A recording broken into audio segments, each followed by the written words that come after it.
Assalamu alaikum. I started my third round of counselling yesterday, and I knew I needed it. That's why I went back. Now, healing is never something that you just do once and it's done. You think you've healed, and then something hits you, and you begin again, right? But you begin from a different space at that point. So I knew I needed a reset. Like, I knew what had happened needed me to be honest with myself. And just after that one session, I feel so much more lighter. Like, I can talk to my friends, I can talk to anyone, but that space where you're just going off on one, and there's this individual that's able to help you unpack your thoughts, organize them, it allows you to just move forward. And it has to be someone you can really sit with and talk to. So I'm so grateful for that. Alhamdulillah. Like, but at the same time, I knew my intention behind it. I knew that I had to do it because my relationship with Allah was being affected. Now, I know people say, um, you know, Allah's there with you through it all. You should turn to Him first. Yet, when you get pulled like into these dark, deep, horrible parts of the world, you need a break. You need a pause, and you need a place to be held, to be heard, to be listened to in order to move forward. And that's what that moment was for me.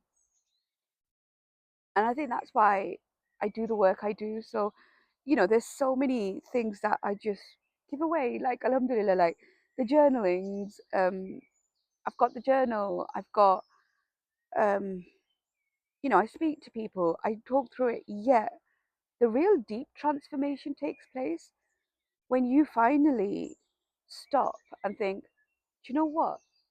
I've got to do this for myself. I'm not doing this to chase something. I'm doing this because if I don't do this, it's impacting myself. And in turn, that's impacting how I show up for Allah, right? Like, once we are able to sort through that, it's so much more easier to move forward. I'm actually sat in a garden today, and do you know what's so beautiful? There's just butterflies just flying about, and I'm thinking, what am I going to do in winter? I love winter. Okay, I absolutely love winter. Like, there's nothing you can't like. I love autumn and winter, but I'm thinking, how am I going to record those videos? But we'll get there. We'll get there when the time comes. Um, but yeah, the view from here, I'll insert a clip if I can.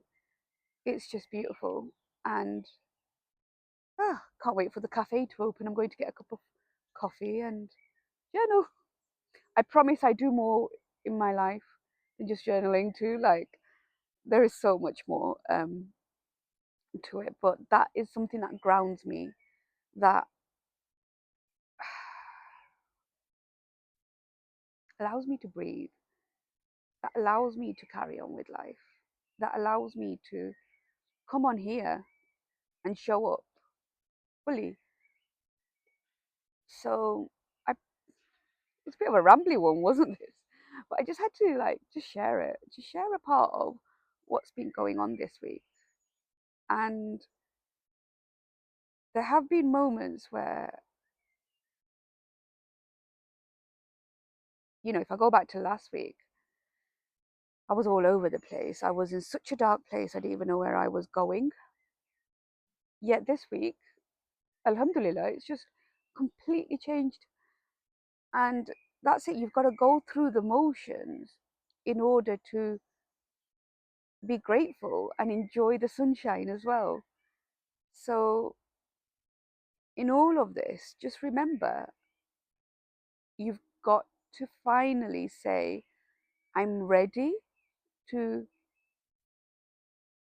take the rope and start living, because this life's too short and you want to be able to hear the birds, right? So, take care, and inshallah, I'll see you in another video. Assalamu alaikum.